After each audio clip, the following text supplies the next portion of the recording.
పారిజాతం ఎవరింట్లో ఉంటుందో ఆ వాసన ఎవరైతే పిలుస్తారో వాళ్ళకి మనశ్శాంతి ఉంటుందండి. భయం బెంగ ఏమి ఉండదు. అంటే నిద్ర బాగా పడతానమాట పారిజాతం వాసన చూస్తే. మామూలుగా పారిజాతం ఆకులు కషాయం మామూలుగా చాలామంది చెప్పేది దీని గురించి, కీళ్ళనొప్పులు తగ్గుతాయని. అదేని మామూలుగా పారిజాతం కషాయం తీసుకుంటే కీళ్ళనొప్పులే కాదు, వాతపిత్త కఫాలు బ్యాలెన్స్ అవుతాయి అన్నమాట. అంటే ఏ జబ్బులు రాకుండా చేస్తాయి.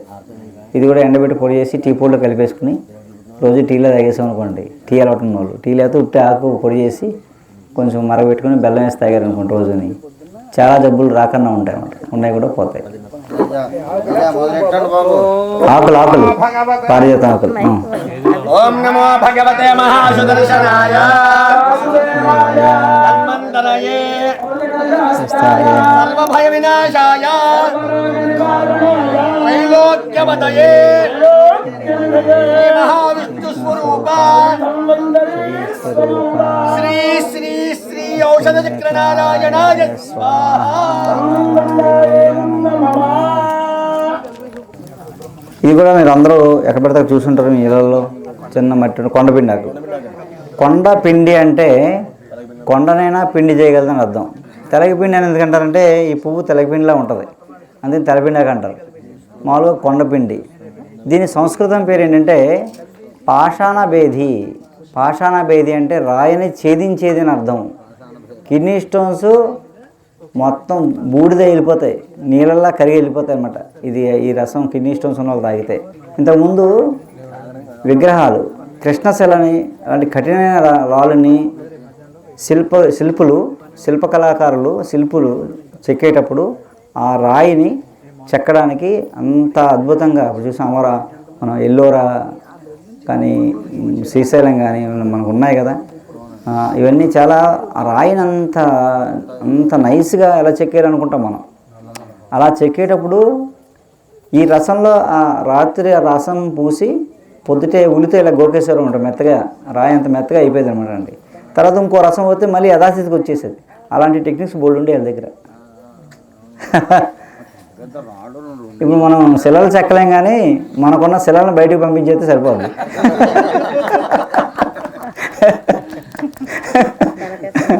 వెనకేసి రాదు ఏదో అంటాం కదా, 4 రాళ్ళు వెనకేసుకోవాలి. కానీ ఇప్పుడు ఏం చేస్తామంటే ఆ పిజ్జాలు బర్గర్లు అన్నీ తినేసి ఇది టైంకి తినక కిడ్నీలో వేసుకుంటున్నాం 4 రాళ్ళు. అవి తీయడానికి డబ్బులు ఖర్చు అవుతాయి మనకి. ఉన్న ఆస్తులు అమ్మేసుకుంటున్నాం కిడ్నీ స్టోన్స్ కోసం, ఆపరేషన్లు అవిని. సరే,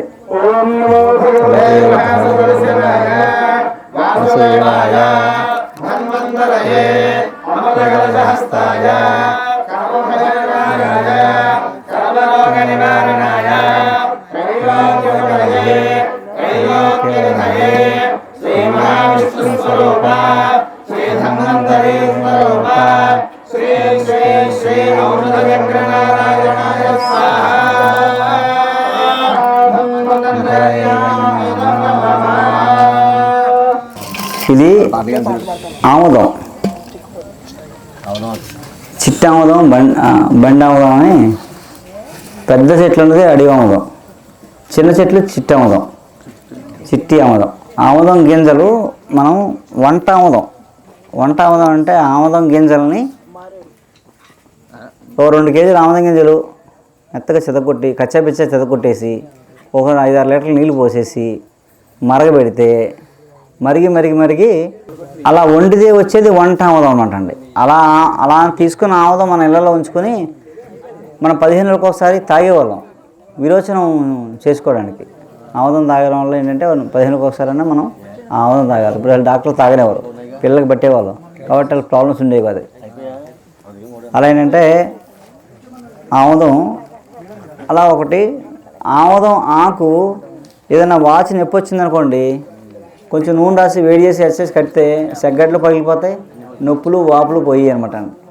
అలా ఆముదం వల్ల, అలా ఆముదం నొప్పికి. ఓం నమో భగవతే మహాసుదర్శనాయ ధన్వంతరయే సర్వభయ వినాశాయ త్రైలోక్యవతయే మహావిష్ణు స్వరూప శ్రీ శ్రీ ఔషధ లక్ష్మీ నారాయణాయ స్వాహా.